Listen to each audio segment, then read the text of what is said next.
Online class में आपका हार्दिक स्वागत है। मैं प्रवीण कुमार चंदेल, सहायक आचार्य वनस्पति शास्त्र, राजकीय महाविद्यालय बाड़मेर। आज का जो हमारा टॉपिक है वो बीएससी पार्ट फर्स्ट के विद्यार्थियों के लिए है, जो उनके विषय वनस्पति शास्त्र के प्रथम प्रश्न पत्र शैवाल, लाइकेन एवं ब्रायोफाइटा से संबंधित है। आज का जो हमारा टॉपिक है वो है इकोनॉमिक इम्पोर्टेंस ऑफ एल्गी, शैवालों के आर्थिक महत्व।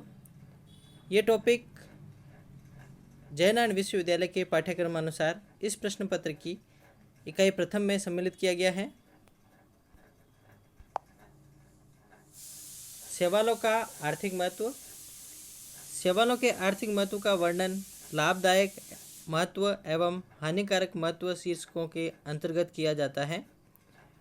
जो शैवाल है हमारे लिए काफ़ी महत्वपूर्ण है। प्राचीन समय से जो शैवाल हैं उनका उपयोग मानव जीवन के अंदर भोजन के रूप में, प्रसाधन सामग्री के रूप में किया जाता है।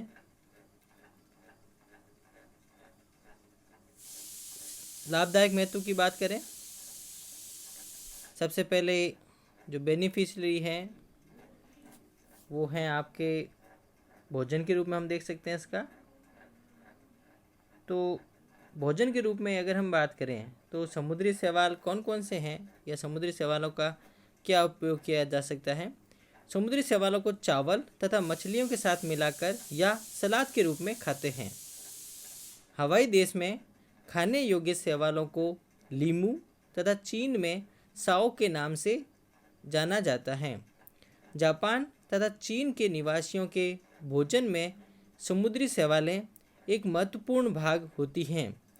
जापान तथा कोरिया में लाल शैवाल पोरफायरा को नोरी तथा चीन में सओई और ब्रिटेन में स्लोक के नाम से भोजन के रूप में खाते हैं।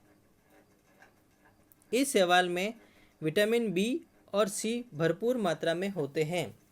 जापान में सर्वाधिक पसंद किया जाने वाला व्यंजन जिसे आसोकुसा नोरी कहते हैं, पोरफायरा टेनेरा से तैयार किया जाता है। स्कॉटलैंड और आयरलैंड में अल्वा लेक्टुका को सलाद के रूप में काम में लेते हैं।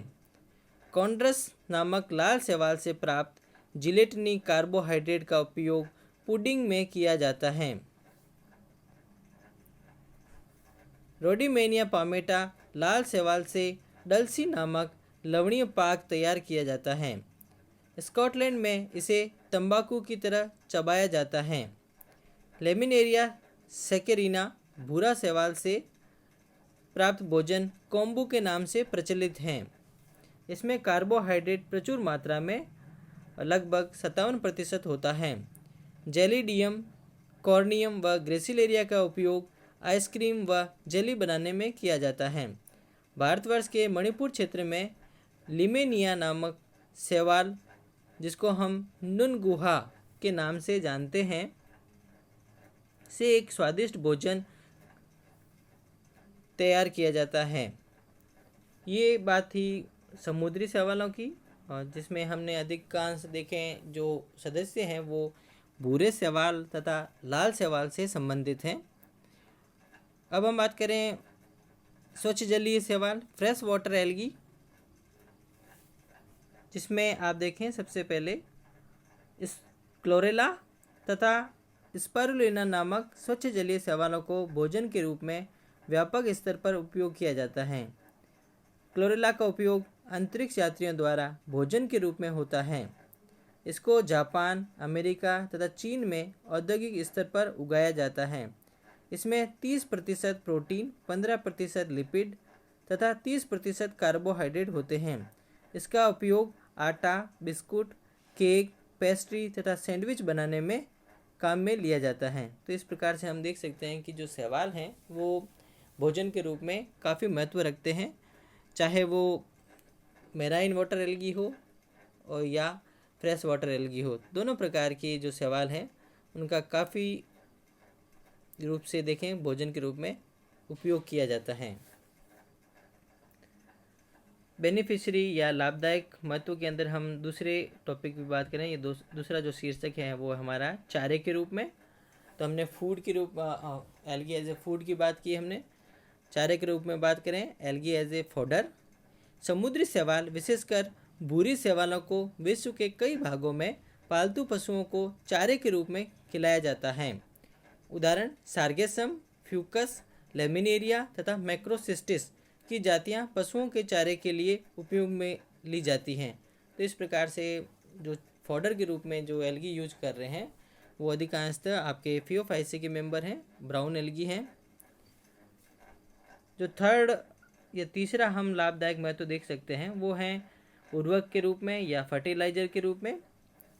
कृषि क्षेत्र में नील हरित शैवालों ब्लू ग्रीन एल्गी साइनोफाइसी के मेंबर हैं, जैसे एनाबीना, नॉस्टॉक तथा साइटोनीमा आदि से ऊसर भूमि, उच्च पीएच वाली लवणीय भूमि जो कृषि के लिए अनुपयुक्त होती है उसे हम ऊसर भूमि कहते हैं।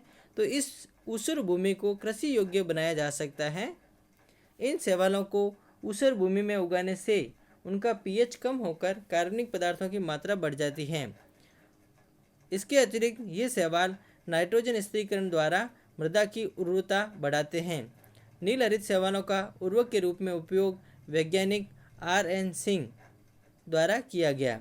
तो ये फर्टिलाइजर के रूप में अधिकांशतः हम ये देखें कि जो साइनोफाइसी के सदस्य हैं ब्लू ग्रीन एल्गी है, जो नाइट्रोजन फिक्सिंग एल्गी हैं, उसका उपयोग फर्टिलाइजर के रूप में या उर्वरक के रूप में किया जाता है। जो चौथा हमारे पास लाभदायक महत्व हैं वो हैं औषधियाँ व प्रतिजैविक, मेडिसिन एंड एंटीबायोटिक्स। भूरी शैवालों में आयोडीन की उपस्थिति के कारण सभी गलगंट घेंगा रोग की दवाइयों में गोटे डिजीज के अंदर मिलाया जाता है। जेलिडियम को आमाशय के रोगों के लिए औषधियों में मिलाते हैं। मनुष्यों में कीटों द्वारा होने वाली बीमारियों का उपचार डिजीनिया, कोडियम आदि के उत्कर्ष से किया जाता है, एक्सट्रैक्ट से किया जाता है। तसिकोतसो नामक औषधि दक्षिणी चीन में डिजीनिया कॉम्प्लेक्स से तैयार की जाती हैं। क्लोरेलिन नामक प्रतिजैविक क्लोरेला से प्राप्त किया जाता है, जो कुछ निश्चित जीवाणुओं तथा कुछ शैवालों की वृद्धि को रोकता है। तो ये एक एंटीबायोटिक है, प्रतिजैविक है जो क्लोरेला से मिलता है और सर्टन टाइप ऑफ बैक्टीरिया की ये जो ग्रोथ है उसको रोक देता है। पांचवा जो लाभदायक महत्व है वो है आपका industrial uses, algae used in industry. शैवालों का निम्न रूपों में विभिन्न उद्योगों में उपयोग किया जाता है। एगार एगार यह एक नाइट्रोजन रहित जेल जैसा पदार्थ है जिसे लाल शैवाल, जेलिडियम, ग्रेसिलेरिया, कॉन्ड्रस तथा गिगाटिना इत्यादि से प्राप्त किया जाता है।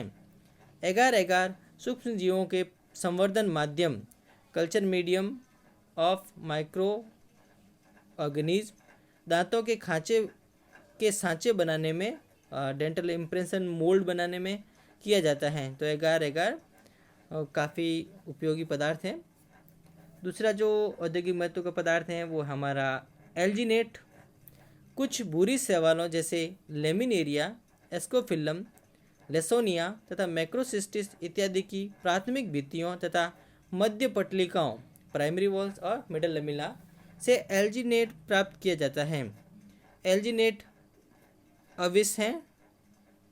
अविश होते हैं तथा अत्यधिक गाढ़े और अति शीघ्र जेल बनाते हैं। तो नॉन टॉक्सिक मटेरियल है एल्जीनेट्स। इसका उपयोग सौंदर्य प्रसाधनों, पनीर बनाने में तथा आइसक्रीम में इमल्सीफायर के रूप में किया जाता है। तीसरा जो औद्योगिक महत्व का जो पदार्थ है हमारे पास जो शैवालों से मिलता है वो है केराजिनिन।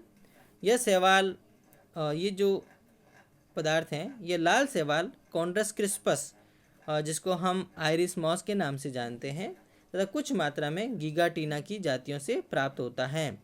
इसका उपयोग मध्यकरण वाले उद्योगों में किया जाता है। ब्रूइंग इंडस्ट्रीज़ के अंदर मध्यकरण वाले उद्योगों में, इंडस्ट्री में इसका उपयोग किया जाता है। चौथा जो औद्योगिक महत्व का पदार्थ है वो है आपका आयोडीन। यह बुरी शैवालों जैसे लेमिनेरिया, एक्लोनिया और फ्यूकस की जातियों से प्राप्त होती है। इसका उपयोग औषधियों तथा प्रयोगशाला में होता है। हम प्रयोगशाला में आयोडीन का काफ़ी उपयोग करते हैं। तो ये जो आयोडीन है हमें बुरी शैवालों से, ब्राउन एल्गी से मिलती है। पांचवा जो औद्योगिक पदार्थ हैं, औद्योगिक महत्व के पदार्थ हैं, वो है डायटोमाइट। डायटम्स के वृहद जमाव से, डायटम्स बेसिलरियोफाइसी के जो सदस्य होते हैं जिनको हम डायटम्स कहते हैं, तो डायटम्स के वृहद जमाव से डायएटमी मृदा का निर्माण होता है। इसका उपयोग शक्कर शोधन उद्योग में किया जाता है। इसको डायनामाइट बनाते समय नाइट्रोग्लिसरीन के अवशोषक के रूप में काम में लिया जाता है, एब्जॉर्बेंट के रूप में यूज किया जाता है ये। छठा जो हमारा लाभदायक महत्व का बिंदु है वो है जल शोधन और वाटर प्योरिफिकेशन। जल स्रोतों में शैवाल वृद्धि जैविक छलनी का कार्य करती है। इनसे मुक्त होने वाली ऑक्सीजन जलीय जीवों का श्वसन स्रोत है। साथ ही इनसे बने श्लेष्म में हानिकारक जीवाणु बंध जाते हैं। तो जो हार्मफुल बैक्टीरिया होते हैं जो इसके द्वारा म्यूसिलेज सीक्रेट किया जाता है उसके अंदर कैप्चर्ड हो जाते हैं, ट्रैप हो जाते हैं। सातवां जो लाभदायक महत्व का जो पॉइंट है हमारे वाहित मल का अपादान, डिस्पोजल ऑफ सॉलिड वेस्ट। वाहित मल में शैवालों की वृद्धि ऑक्सीजन की उपलब्धता बढ़ाती है। तो जो सीवेज है हमारा, डिस्पोजल ऑफ सीवेज, तो जैसे ही हम किसी सीवेज की बात कर रहे हैं डिस्पोजल, तो उसके अंदर अगर शैवाल मिक्स कर दिए जाएँ, शैवाल डाल दिए जाएँ, तो शैवालों के फोटोसिंथेसिस के कारण उसमें ऑक्सीजन निष्कासित होती है, जिससे अनेक वायवीय जीवाणु सक्रिय हो जाते हैं। तो डिफरेंट टाइप्स ऑफ जो बैक्टीरिया हैं जो एरोबिक कंडीशन के अंदर एक्टिव रहते हैं तो वो सक्रिय हो जाते हैं तथा वाहित मल को विघटित कर देते हैं, डिग्रेड कर देते हैं, जो सीवेज हैं उसको डिस्पोज कर देते हैं। वाहित मल में वृद्धि करने वाली शैवालें यूग्लिना, क्लोरेला तथा क्लेमाइडोमोनास हैं। तो ये हम कुछ ऐसे बिंदुओं की बात करते हैं जहाँ पर शैवाल हमें लाभदायक या बेनिफिशियरी दिखाई देती है। और जो सेकेंड हमारा इकोनॉमिक इम्पोर्टेंस के अंदर एल्गी की जो इकोनॉमिक इम्पोर्टेंस की बात कर रहे हैं, आर्थिक महत्व की बात कर रहे हैं, तो हम उसके केवल एक ही पक्ष या पहलू को नहीं देख सकते। शैवालों के जो हानिकारक महत्व हैं उनको भी हमें कंसीडर करना पड़ता है। तो हानिकारक महत्व या हानिकारक कहाँ पर हो सकती है शैवाल, उसके बारे में बात करें तो सबसे पहला आता है जल ब्लूम या वाटर ब्लूम। कभी कभी जल स्रोतों में कुछ विशिष्ट शैवालों की संख्या में इतनी अधिक हो जाती हैं कि इनकी मृत्यु से जलाशयों में ऑक्सीजन की कमी हो जाती है। ये देखने में आया है कि जब शैवालों की अत्यधिक ग्रोथ हो जाती है, लग्जूरियंट ग्रोथ ऑफ एल्गी, तो वहाँ जब वृद्धि होगी तो कुछ शैवाल उसमें डेड भी होगी, मृत्यु भी होगी। तो इनकी मृत्यु के बाद में जो इन पे एक्टिव रहने वाले जीवाणु हैं वो एरोबिक कंडीशन में एक्टिव रहते हैं, तो वहाँ पर वो ऑक्सीजन का यूज़ कर लेते हैं इसको डिग्रेड करने के अंदर, तो वहाँ पर ऑक्सीजन की कमी हो जाती है। इसके अलावा श्वसन के अंदर चाहे पादप हो या जंतु सभी ऑक्सीजन इनहेल करते हैं। वह जल दुर्गंधमय हो जाता है। जल में O2 की कमी के कारण जलाशय के अन्य जलीय प्राणियों तथा मछलियों की सांस घुटने से मृत्यु हो जाती है। इसे हम जल ब्लूम कहते हैं। तो हम ये कह सकते हैं कि luxuriant growth of any algae produce है वाटर ब्लूम कंडीशन। प्राय साइनोफाइसी के सदस्यों जैसे माइक्रोसिस्टिस, क्रूकोकस तथा स्पाइरुलिना आदि जलाशयों में जल ब्लूम करती हैं। दूसरा जो है वो है मछलियों की मृत्यु, डेथ ऑफ फिशेस। मत्स्य जलाशयों में एफिनोजेमिनॉन और माइक्रोसिस्टिस एरुजिनोसा की वृद्धि क्रमशः क्रैपिस पर्च और गेम्बुसिया मछलियों के लिए विष का काम करती हैं। तो एफिनोजोमिनॉन और माइक्रोसिस्टिस एरोजिनोसा के द्वारा आप देखें कि ये पर्टिकुलर 2 टाइप की जो फिशेज हैं उसके लिए टॉक्सिक हैं, उनकी मृत्यु का कारण बनती हैं। शैवालों के प्रोटीनों के अवक्षय से बनने वाले हाइड्रोक्सिल एमीन जैसे उत्पादों से भी मछलियों की मृत्यु हो सकती है। तो ये हाइड्रोक्सिल एमीन भी इस तरह का मटेरियल हैं, पदार्थ हैं जो टॉक्सिक हैं फॉर फिशेज। जो थर्ड है वो है पशुओं की मृत्यु। कुछ नील हरित शैवाल जैसे माइक्रोसिस्टिस एनाबिना, मॉडुलेरिया तथा एफिनोजोमिनॉन टॉक्सिन उत्पन्न करती हैं। इस विषाक्त जल को पीने से पशुओं की मृत्यु हो जाती है। और डेथ ऑफ एनिमल्स के बाद हम बात करें, फोर्थ मनुष्यों की मृत्यु, death of human beings. Gonyaulax catenella, Gymnodinium brevis, Gymnodinium flavum नामक शैवालें जब मछली के साथ खाने में मानव शरीर के अंदर चली जाती हैं तो व्यक्ति की मृत्यु हो जाती है। गोनिएलेक्स द्वारा स्रावित अविष इक्थियोसार्कोडीन C14, H31, NO14 कहलाता है। तो ये जो टॉक्सिक मटेरियल है इक्थियोसार्कोडीन, जिसके कारण मनुष्य की मृत्यु हो जाती है। पांचवा है आपका जहाज़ों का परिदूषण।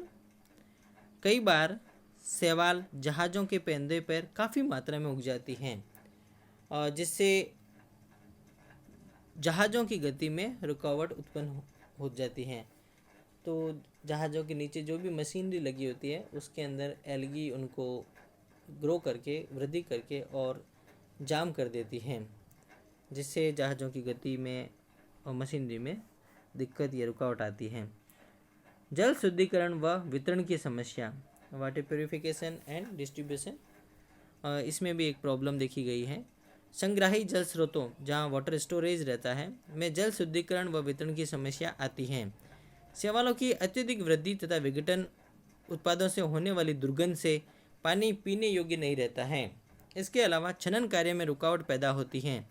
जब रेतीले छनकों द्वारा और सैंडी फिल्टर द्वारा जल को छानते हैं तो शैवाल उनमें उपस्थित छिद्रों को बंद कर देती हैं, जिससे जल को छानने में भारी परेशानी का सामना करना पड़ता है।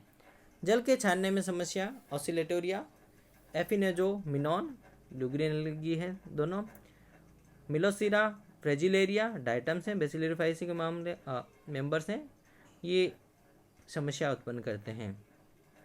तो इस तरह से हम distribution of water and water purification की प्रॉब्लम की बात कर सकते हैं जो शैवालों के द्वारा उत्पन्न होती हैं। नील हरित शैवालों से नमक का प्रदूषण, ये भी देखने आया कि जो साल्ट के अंदर आप ये देखें, राजस्थान में सांभर झील से नमक उत्पादन में नील हरित शैवाल द्वारा काफ़ी हानि होती है। शैवालों की वृद्धि से नमक का रंग जंग जैसा लाल हो जाता है तथा नमक के क्रिस्टलीकरण में रुकावट पैदा होती है। तो क्रिस्टलाइजेशन ऑफ साल्ट के अंदर प्रॉब्लम क्रिएट हो जाती है और नमक का कलर भी चेंज हो जाता है, जिसकी इसके कमर्शियल वैल्यू गिर जाती है।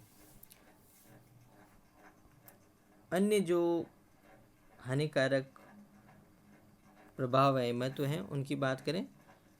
दुनिया भर में बड़े बड़े भवनों पर वर्षा ऋतु में नील हरित शैवालें उगती हैं और अंततोगत्वा वहीं चिरस्थायी परमानेंट या परसिस्ट कर जाती हैं, जिससे दीवारें काली व खराब हो जाती हैं। तो सौंदर्यता के अंदर बाधक बनती हैं और जो इमारतों की जो सुंदरता है वो खराब हो जाती हैं। सेकंड देखें, परजीवी शैवाल सिफिलोरोस वायरेसेंस क्लोरोफाइसी के मेंबर हैं। चाय, कॉफ़ी व काली मिर्च के पर्णों पर रेड रस्ट रोग उत्पन्न करता है। तो आप ये देख सकते हैं कि परजीवी शैवालों के द्वारा, पैरासिटिक एल्गी के द्वारा भी डिजीज़ कॉज की जाती हैं, जो एक तरह से हानिकारक देख सकते हैं शैवालों का उपयोग।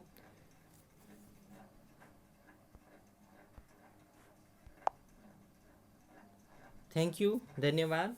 तो इस ऑनलाइन क्लास के अंदर हमने शैवालों के आर्थिक महत्व, इकोनॉमी इम्पोर्टेंस ऑफ एल्गी के बारे में बात की, जिसमें हमने देखा कि एल्गी के जो आर्थिक महत्व है उसको हमने दो भागों में बांट के अध्ययन किया।